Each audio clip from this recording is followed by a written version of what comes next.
Vous êtes nombreux à nous suivre et nous vous en sommes gré, mesdames et messieurs. Bonsoir et bienvenue dans ce journal. Tout de suite, le sommaire.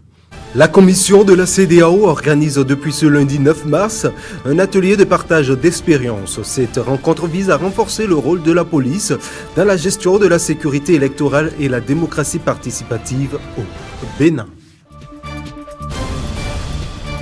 Alors que l'intelligence artificielle gagne du terrain dans de nombreuses rédactions, certains restent très prudentes. Entre méfiance, questions éthiques et crainte d'erreur, les journalistes n'ont adopté l'IA qu'à la marge. Et puis le président brésilien Lula a appelé lundi son homologue sud-africain Cyril Ramaphosa à intensifier la coopération entre les deux pays en matière de défense face au risque d'invasion étrangère.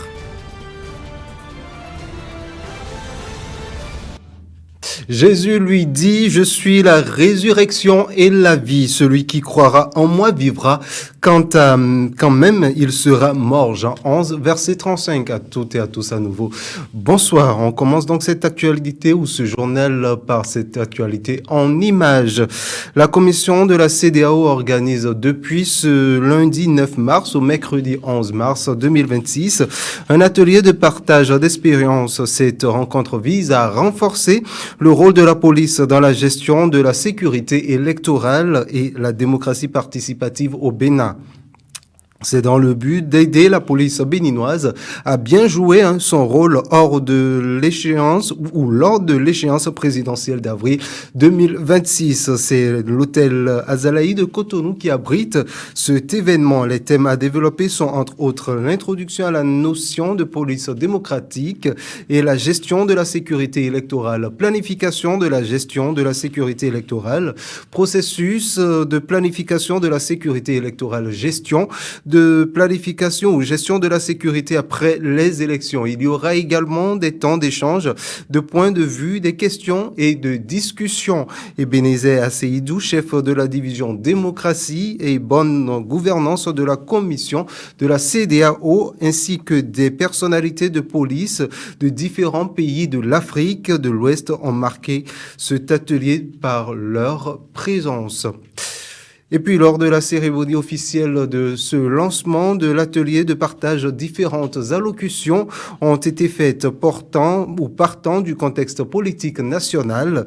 Les efforts ont déjà été fournis par la police béninoise. Le représentant du ministre de l'Intérieur et de la Sécurité publique, Eric Kossi, à Gassoudon et le directeur général de la police républicaine, et Brice Kokou à Lawanou, ont montré l'utilité de cet atelier de la police béninoise.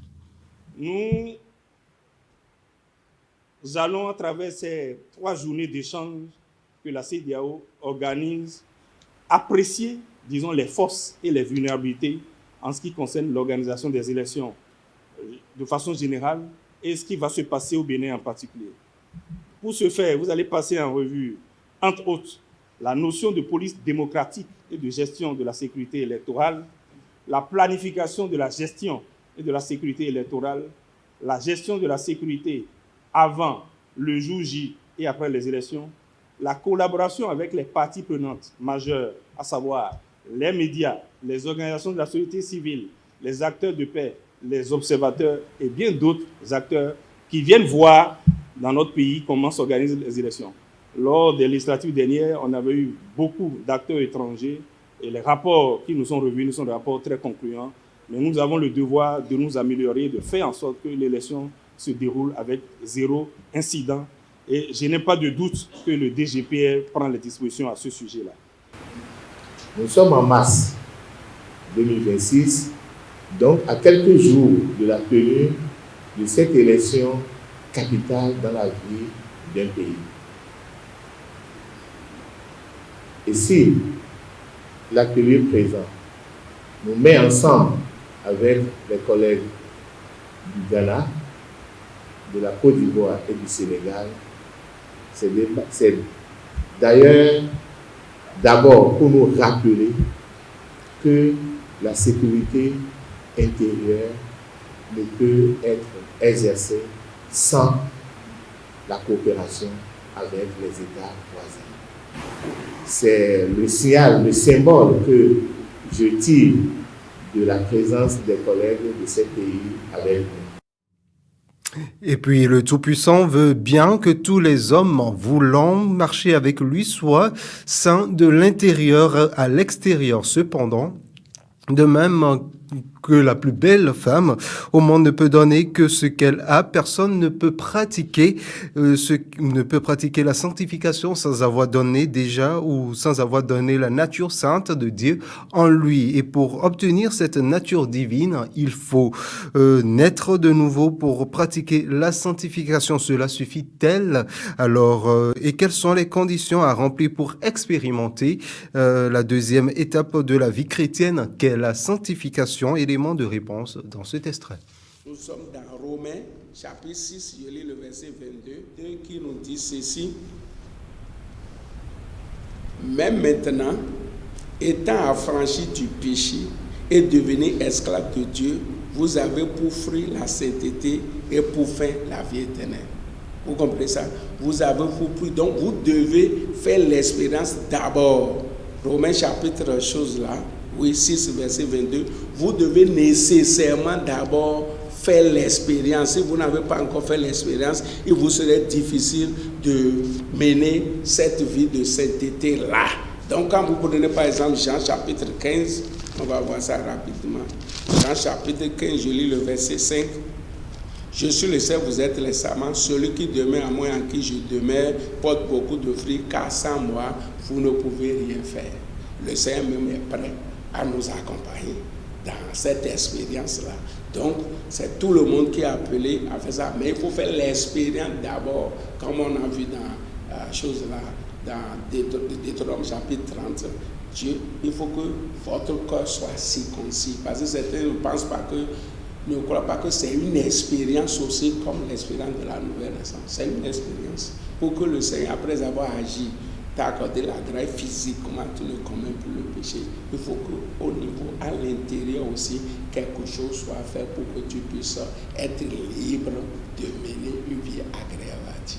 Sans faire de lutte. Parce qu'à des moments donnés, vous allez voir des chrétiens en train de lutter contre un péché. Tu vas lutter jusqu'à quand? Finalement, tu luttes, tu résistes et tu tombes. Alors que quand tu fais l'expérience de la sanctification, voilà, tu n'es plus esclave du péché, tu vas vaincre le péché facilement. Alors que l'intelligence artificielle gagne du terrain dans de nombreuses rédactions, certains restent très prudents. Entre méfiance, questions éthiques et crainte d'erreur, les journalistes n'ont adopté l'IA qu'à la marge. Reportage donc au sein de la radio Maranatha où l'humain reste central avec Félicité Bouton. Ici, l'IA existe, mais reste au second plan. Pas d'utilisation massive, encore moins d'automatisation. Les journalistes préfèrent s'appuyer sur leur expérience plutôt que sur des algorithmes. Effectivement, nous avons l'habitude d'utiliser l'intelligence artificielle dans notre rédaction, même si ce n'est pas fréquemment, on l'utilise parfois pour peut-être la correction d'un texte, la correction d'une information, pour faire une certaine recherche parfois. Donc, on ne l'utilise pas fréquemment, mais on l'utilise quand même. Parce que nous sommes à l'ère de l'intelligence artificielle et on ne peut quand même pas s'en passer. Je n'ai jamais utilisé l'intelligence artificielle. Je ne me suis jamais servi de ça pour écrire mes papiers. À vrai dire, je sais l'utilité que cela peut apporter dans notre travail, surtout ce que nous faisons. Je pense que ça peut faire disparaître l'originalité de ce que nous faisons. Surtout dans le métier que nous faisons. Se servir tout le temps de l'intelligence artificielle, ça, dans 10 ans ou bien dans 15 ans, on n'aura peut-être plus besoin de nos journalistes à des moments donnés parce qu'on va tout le temps utiliser l'intelligence artificielle. Donc moi, je mesure la portée que cela peut apporter dans 5 ans ou dans 10 ans. Aujourd'hui, c'est vrai que nous utilisons tout ça là parce que ça nous aide à utiliser certains papiers. Mais dans 5 ans ou dans 10 ans, le métier que nous faisons va disparaître. Mais notre importance dans le métier que nous faisons va disparaître parce qu'on n'aura plus besoin de nous. J'ai utilisé une fois ChatGPT. Des fois, je cherche les mots synonymes à quelques mots. L'IA n'est utilisée que comme aide technique. Pas question de générer un article complet.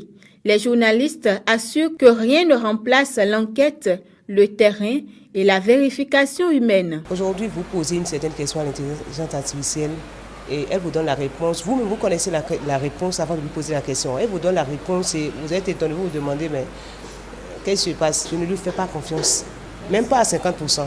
Par manque de confiance, je n'utilise pas trop les intelligences artificielles parce que des fois, ça sort des réponses qui ne sont pas vraies. Le contenu généré par l'IA n'est pas du tout fiable, en tout cas à 100%. Elles sont assignées à une tâche précise, elles sont assignées à un rôle précis. C'est à vous, utilisateurs, de connaître les fonctionnalités de chaque IA et de les adapter à la recherche que vous voulez faire. Dans cette rédaction, l'IA reste un simple outil parmi d'autres. Le travail journalistique, lui, continue de reposer avant tout sur le regard humain. Celui qui enquête, recoupe et garantit l'information. Merci à vous, Félicité Bouton et à Aimé Benou qui ont donc réalisé ce reportage et ce journal se poursuit. Remettre à plus tard, repousser ce qui doit être fait, attendre le bon moment. La procrastination s'est installée dans le quotidien de nombreuses personnes, freinant projets, décisions et ambitions. Mais pourquoi ce comportement devient-il fréquent? Élément de réponse dans ce reportage. La procrastination est aujourd'hui l'un des comportements les plus répandus dans la société moderne. Remettre à plus tard une tâche importante, repousser une décision ou différer une action essentielle. À l'ère des distractions permanentes, elle s'est installée comme une habitude presque banale, mais dont l'impact ne cesse de grandir.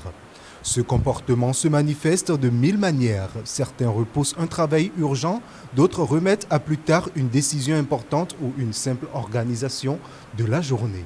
D'un point de vue spirituel, c'est d'abord le fait de remettre quelque chose qu'on doit faire aujourd'hui à plus tard. Remettre ce qu'on doit faire à l'instant à plus tard. Et je peux vous dire, ce qui s'ensuit là, c'est que celui qui remet à demain trouve malheur en chemin. Tout le monde sait ça là, même si ce n'est pas... Tout le monde sait ça, même si ce n'est pas dans la Bible, mais la parole de Dieu même, quand vous remettez ce que vous devez faire aujourd'hui à demain, c'est que nécessairement, ça peut attirer de malheur. Et malgré la bonne volonté, l'action tarde souvent à venir. Le temps, lui, continue sa course. Notre Dieu, c'est un Dieu d'ordre, c'est un Dieu de temps. La ponctualité chez Dieu, ça ne se négocie pas. Vous allez voir que même dans la déontologie de notre travail, quand on commence par apprendre quelqu'un à comment il doit exercer le ministère, tout ça, là, on doit la ponctualité. Dieu est comme ça. Quand Dieu vous dit, vous avez un rendez-vous avec Dieu, aujourd'hui. Si aujourd'hui vous avez déjà dit que vous avez un rendez-vous avec Dieu et que quelque chose vous prie, que vous dites que le rendez-vous, on ne pourra plus. On remet à demain. Dieu, au moment où vous parliez, Dieu était déjà au courant. Le temps que vous choisissez pour vous-même là, ce n'est plus le temps de Dieu. C'est vous qui avez choisi votre temps et vous irez seulement faire ce que vous voulez là-bas. Dieu ne sera pas au rendez-vous. Mais derrière les écrans, les carnets fermés et les tâches ajournées se cache une invitation à reprendre le contrôle de son temps. La procrastination n'est pas une fatalité. Il suffit parfois d'un déclic, d'une prise de conscience pour transformer le « je le ferai plus tard » en un « je commence maintenant ». On va à l'international à présent. Le Parlement algérien a voté une loi sur la colonisation française sans exiger d'excuses ni de réparation. Le président brésilien a appelé celui de l'Afrique du Sud à renforcer la coopération militaire entre les deux pays. Et puis l'Iran se dit seul maître de la fin du conflit, tandis que les frappes continuent au Moyen-Orient. On retrouve Félicité Bouton pour Le Monde en bref de ce journal.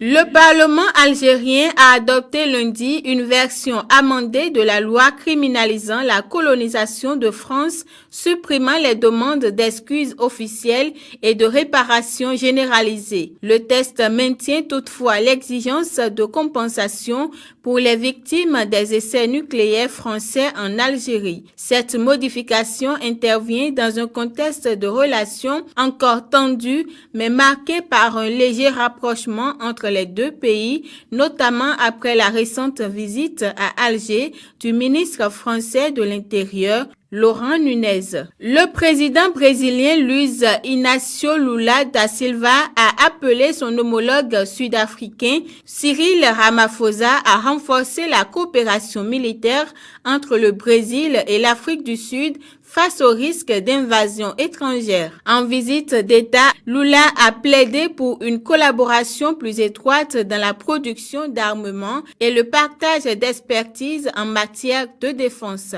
Les deux pays, membres des BRICS, souhaitent ainsi unir leurs capacités pour renforcer leur sécurité. Le président brésilien a également rappelé que l'Amérique du Sud reste une région de paix, privilégiant une défense basée sur la dissuasion.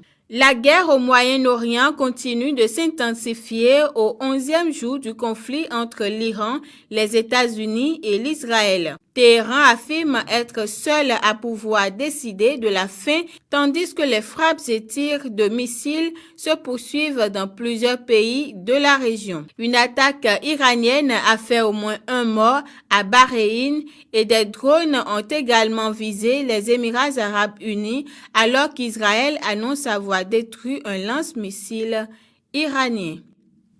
Point final donc à ce journal du soir, mesdames et messieurs. Merci de nous avoir suivis.